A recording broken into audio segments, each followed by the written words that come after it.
দাজ্জাল কি মানুষ না জিন নাকি? দাজ্জাল কে? এটা ফেরেশতা নাকি জিন না মানুষ? কি এটাও একটা প্রশ্নের বিষয়। কিভাবে দেখুন, আল্লাহ নবী সাল্লাল্লাহু আলাইহি ওয়াসাল্লাম বলছেন নূহ আলাইহিস সালামের সময়ও নূহ আলাইহিস সালাম তার কওমকে দাজ্জাল সম্পর্কে সতর্ক করেছেন। তার মানে পৃথিবীর সূচনা থেকে সে পৃথিবীতে ছিল এবং সে বের হবে শেষ জামানায়, এবং বের হয়ে সে তার অনুসারীদেরকে নিয়ে বিশ্বটাকে শাসন করবে। তার মানে অনেক লম্বা একটা হায়াত সে পেয়েছে। কোন জাতি এত লম্বা হায়াত পায় বলেন তো? কোন জাতি মানব জাতিকে এত লম্বা হায়াত পায়? এই একটা মিস্টেরিয়াস ক্যারেক্টার দাজ্জাল। সে কি? তারপরে দেখুন, নবী সাল্লাল্লাহু আলাইহি ওয়াসাল্লাম একটা হাদিসের মধ্যে বলেছেন যে তাকে ওই তামিম দারির ওই দ্বীপে বন্দী করে রাখা হয়েছে। আপনারা হাদিসটা জানেন? দ্বীপে বন্দী থাকা অবস্থায় তাকে সাহাবীরা দেখেছেন অনেক বিশাল আকৃতিতে, ঠিক আছে? এবং সাহাবীদেরকে সে প্রশ্ন করছিল, তামিম দারিকে প্রশ্ন করছিল যে বাইসানের খেজুর বাগানে খেজুর কি ধরে? বলে হ্যাঁ ধরে। সে বলছে অচিরেই আর ধরবে না। তারপরে বলছে তাবারিয়া হ্রদে কি পানি আছে? সাহাবীরা বলছেন আছে। বলছে অচিরেই পানি থাকবে না। তোমাদের ওই উম্মি নবীর কি খবর? তখন সাহাবীরা বলছেন যে তিনি মক্কা থেকে মদিনায় হিজরত করে এসেছেন, বদরের যুদ্ধ হয়েছে, বালতির মতো তার অবস্থা, একবার এদিকে পাল্লা ভারী হয় একবার এদিকে পাল্লা ভারী হয়। মানে বদরে জিতেছেন, উহুদে বিপর্যস্ত হয়েছেন। তখন এই ব্যক্তি বলছে যে তোমাদের জন্য উত্তম হবে ওই ব্যক্তির অনুসরণ করা।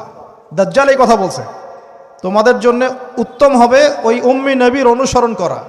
তখন সাহাবীরা জিজ্ঞাসা করছেন আপনি কে? তো সে বলছে যে আমি হচ্ছি দাজ্জাল। আমাকে অচিরেই এখান থেকে মুক্ত হওয়ার অনুমতি দেয়া হবে, তখন আমি এই পৃথিবীটাকে শাসন করব।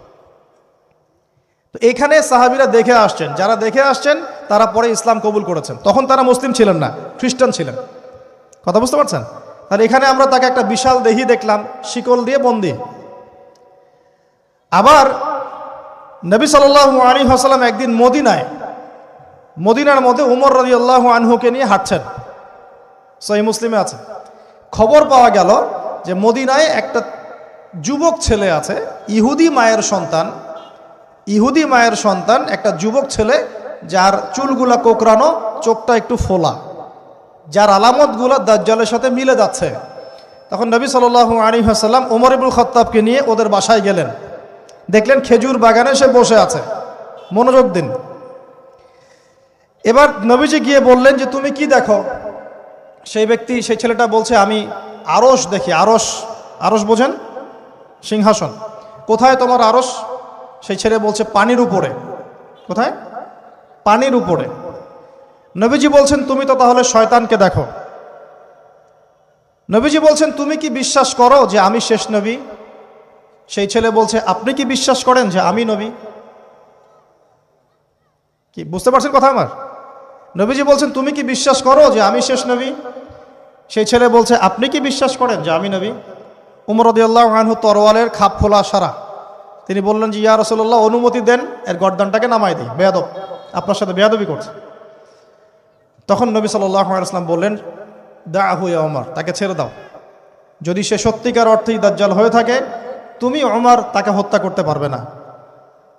কেন হত্যা করতে পারবেন না? কারণ দাজ্জালের নিহত হওয়া লেখা আছে ঈসা আলাইহিস সালামের হাতে। কার হাতে? ঈসা আলাইহিস সালাম যখন আসবেন, এই প্যালেস্টাইনের বাবে লুদ নামক জায়গায় দাজ্জালকে মারা হবে। ঠিক আছে কথা? তাহলে ওমর তুমি তাকে হত্যা করতে পারবে না। আর যদি সে দাজ্জাল না হয়ে থাকে, নিরপরাধ মানুষকে হত্যা করে কোনো লাভ নাই। এখানে চান্স নেওয়া হলো 50-50। এক হাদিসে আপনি দেখছেন নবীজি বলছেন নূহ আলাইহিস সালাম তার কওমকে দাজ্জাল সম্পর্কে সতর্ক করেছেন। এক হাদিসে নবীজি বলছেন সে বের হলে 40 দিন বিশ্ব শাসন করবে। প্রথম দিন 1 বছর, দ্বিতীয় দিন 1 মাস, তৃতীয় দিন 1 সপ্তাহ, বাকি দিন আমাদের মতো। আরেক হাদিসে নবীজি বলছেন তামিম দারি দেখে এসেছে তাকে কোথায়? দ্বীপে বন্দী অবস্থায়, সে ছাড়া পাবে অচিরেই। আবার এখানে নবী সাল্লাল্লাহু আলাইহি ওয়াসাল্লাম মদিনাতেই একটা যুবক ছেলেকে দাজ্জাল মনে করে ইনভেস্টিগেট করলেন। আপনার কাছে কি সাবজেক্টটা সহজ মনে হচ্ছে না কঠিন?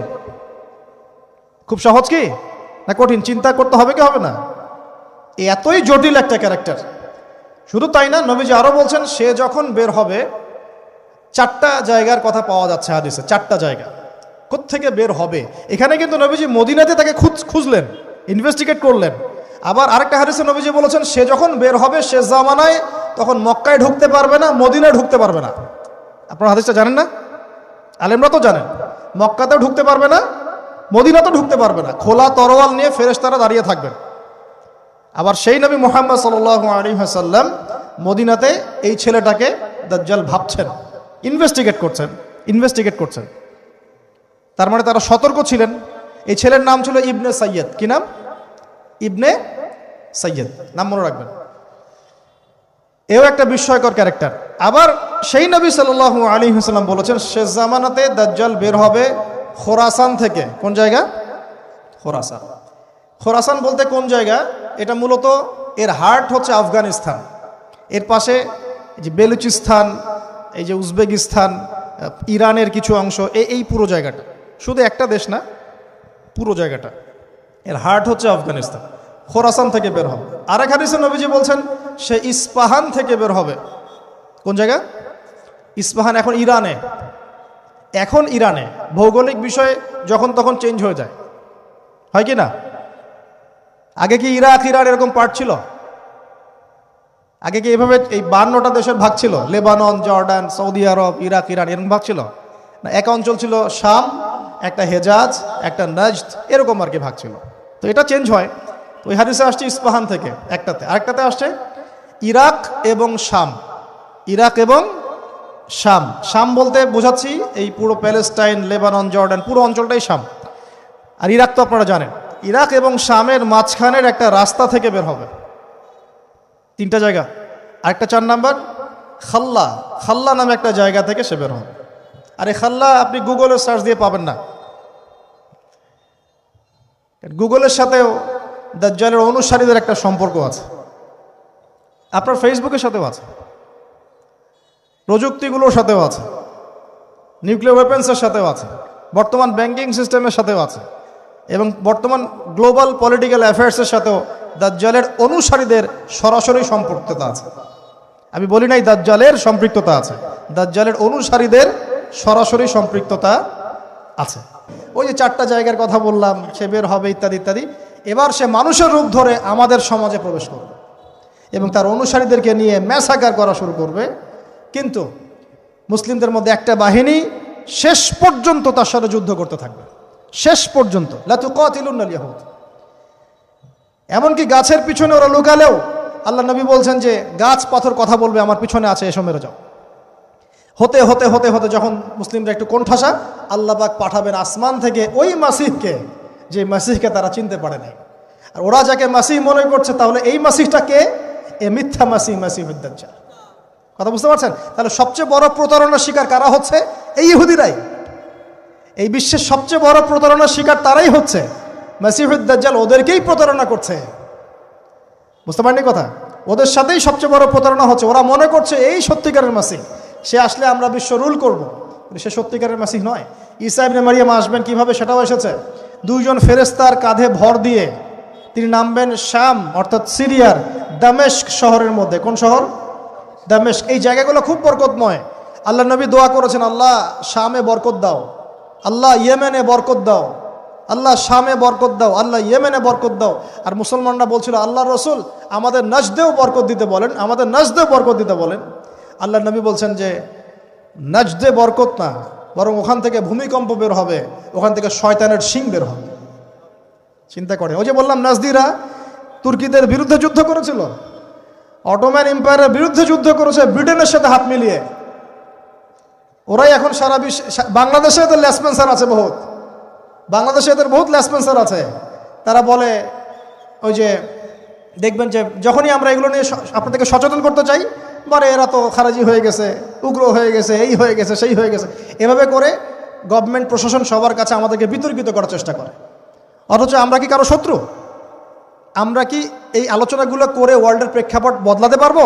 পারবো না। কিন্তু আমাদের প্রজন্মকে আমরা জানাতে তো পারবো, যাতে তারা আত্মবিশ্বাসী হয়ে গড়ে ওঠে যে আমরা এই নতজানু মনোভাব নিয়ে পৃথিবী থেকে যাবো না ইনশাআল্লাহ। আমরা পৃথিবী থেকে মাথা উঁচু করেই যাবো ইনশাআল্লাহ। মুসলিমদের হাতেই বিশ্বের বিজয় লেখা আছে। আস্তে আস্তে বিশ্ব ওদিকে যাবে, এটা তো ওদেরকে জানতে হবে।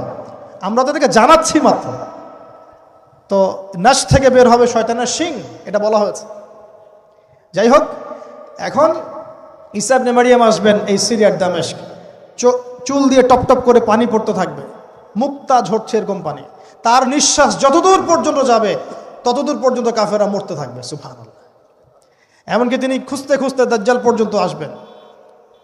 দেখবেন যে মুসলিমদেরকে অবরুদ্ধ করে রাখা হয়েছে, বলবেন দরজা খুলে দাও, নামাজের ওয়াক্ত হবে, আজান দেওয়া হবে, ফজরের ওয়াক্ত।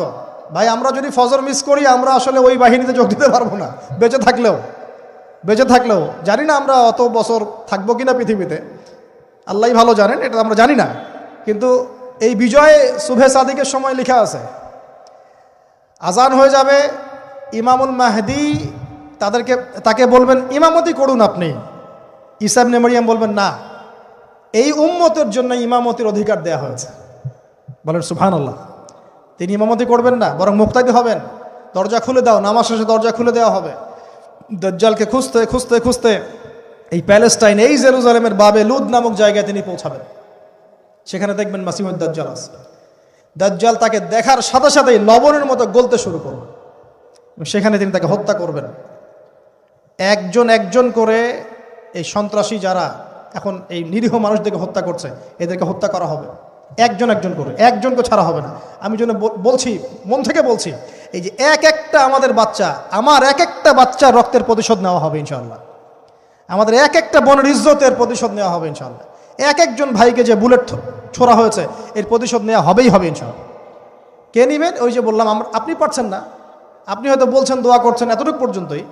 ইনশাআল্লাহু তাআলা আল মাহদি আর ঈসা ইবনে মারইয়াম সেটা করে দেখাবেন ইনশাআল্লাহ।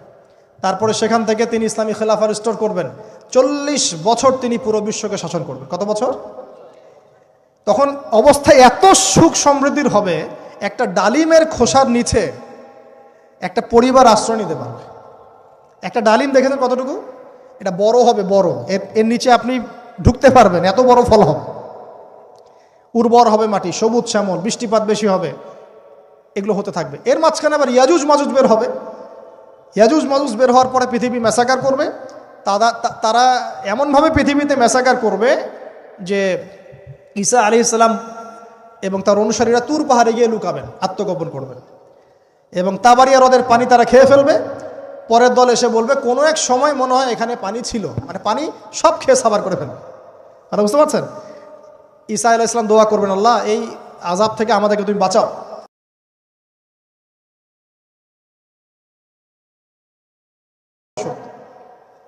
এরপর 40 বছর এভাবে চলে যাবে, ঈসা আলাইহিস সালাম ইন্তেকাল হবে। তারপরে হাদিসে আসছে মানুষ আবারও খারাপ হওয়া শুরু করবে। এত খারাপ হবে, এত জঘন্য হবে যে আল্লাহ শব্দটা বলার মতো একটা মানুষ আর পৃথিবীতে থাকবে না। একটা মিষ্টি মৃদু একটা বাতাস আসবে, এই বাতাস মুমিনদের বগলের নিচ দিয়ে প্রবাহিত হবে, এবং যার অন্তরে এক সরিষা দানা পরিমাণ ঈমান আছে ওই বাতাসে তার জান কবজ হয়ে যাবে। বাকি থাকবে সব এই যে গরু, ছাগল, হাঁস মুরগির মতো মানুষ, গবাদি পশু। আল্লাহ বলার মতো মানুষ নাই, রাস্তা মোড়ে মোড়ে জেনা করবে। এটা আরো অনেক পরের কথা, অনেক পরের কথা। আমরা ওই যুগ দেখতেও চাই না, বাঁচতেও চাই না ওই যুগে, তাই না ভাই?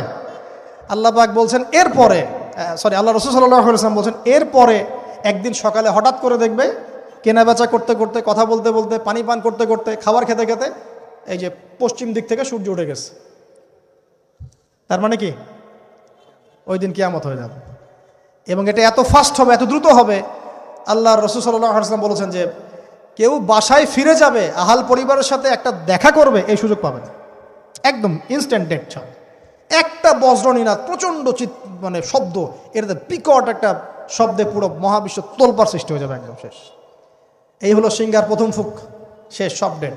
এই যে আমাদের এত বাহাদুরি, এত কিছু সব শেষ, মানে পৃথিবী আস্তে আস্তে ওর শেষের দিকে যাচ্ছে। এগুলো ভাই বিশ্বাস করেন, পৃথিবীর সমস্ত সংগঠন, জালেম, কাফের, ফাসেক, মুশরিক, মুনাফিক যা আছে পৃথিবীতে একত্রিত হয়েও এই সত্যটাকে কেউ টলাতে পারবে না।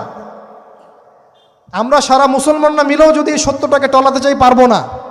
মানে আস্তে আস্তে আলটিমেট গোল এটাই পৃথিবীর। এরপরে কিয়ামত, তারপরে তো আপনারা জানেন কি হচ্ছে, ফামান ইয়ামাল মিসকালা যাররাতিন খায়রান ইয়ারাহ এক চুল পরিমাণ যদি ভালো কাজ কেউ করে থাকে তাকে সেটা দেখানো হবে। ওয়া ইয়ামাল মিসকালা যাররাতিন শাররান ইয়ারা, এক চুল পরিমাণ খারাপ কাজ আমরা কেউ করে থাকলে দেখানো হবে। তবে যারা লা ইলাহা ইল্লাল্লাহ এই তাওহীদের উপর থাকবে, যত বড় গুনাহ করুক না কেন আল্লাহ মাফ করে দিবেন ইনশাআল্লাহ, ইনশাআল্লাহ। কারণ আমাদের জন্য নবী সাল্লাল্লাহু আলাইহি ওয়াসাল্লাম সুপারিশ করবেন। তাই বলে কি আমরা গুনাহ করতে থাকবো এখন? এটা নবী সাল্লাল্লাহু আলাইহি ওয়াসাল্লামের শান, তার মর্যাদা। আল্লাহ রাসূল সাল্লাল্লাহু আলাইহি ওয়াসাল্লাম এই কথা বলে গিয়েছেন যে কবিরা গুনাহগার মুসলমানদের জন্য আমি সুপারিশ করব। তাওহীদের উপর যারা থাকবে ইনশাআল্লাহ জান্নাত, শিরকে থাকলে, কুফরিতে থাকলে জাহান্নাম ছাড়া কোনো গতি নাই। এই হলো পৃথিবীর শেষ। আমরা তো জান্নাতে যেতে চাই কি চাই না ভাই? তাহলে এখন আমরা জানি যে এই অবস্থা কেন হচ্ছে, কেন জেরুজালেম নিয়ে এত কিছু হচ্ছে, কেন ওখানে ওরা এত অত্যাচার করতেছে। ওরা কি চায়? ওরা চায় এই জায়গা শুধু না, পুরা হোলি ল্যান্ডটা দখল করতে চায়। তারা দাজ্জালের জন্য মঞ্চ প্রস্তুত করতে চায়, সোজা কথা। তারা মুসলিমদেরকে সেখান থেকে বের করে দিয়ে ওই জায়গাটা একটা দাজ্জালীয় স্টেট কায়েম করতে চায়। সেখান থেকেই মাসিহুদ দাজ্জাল বিশ্বকে নেতৃত্ব দিবে, এমনটা আসতেছে ভবিষ্যতে। তবে সেই নেতৃত্ব, সেই রাজত্ব, সেই ক্ষমতা চিরস্থায়ী হবে না। মুসলিমরা আবার জেগে উঠবে ইনশাআল্লাহ। ওই জায়গায় ঈসা আলাইহিস সালাম যতক্ষণ খিলাফা কায়েম করছেন না, কিয়ামত হবে না ইনশাআল্লাহ।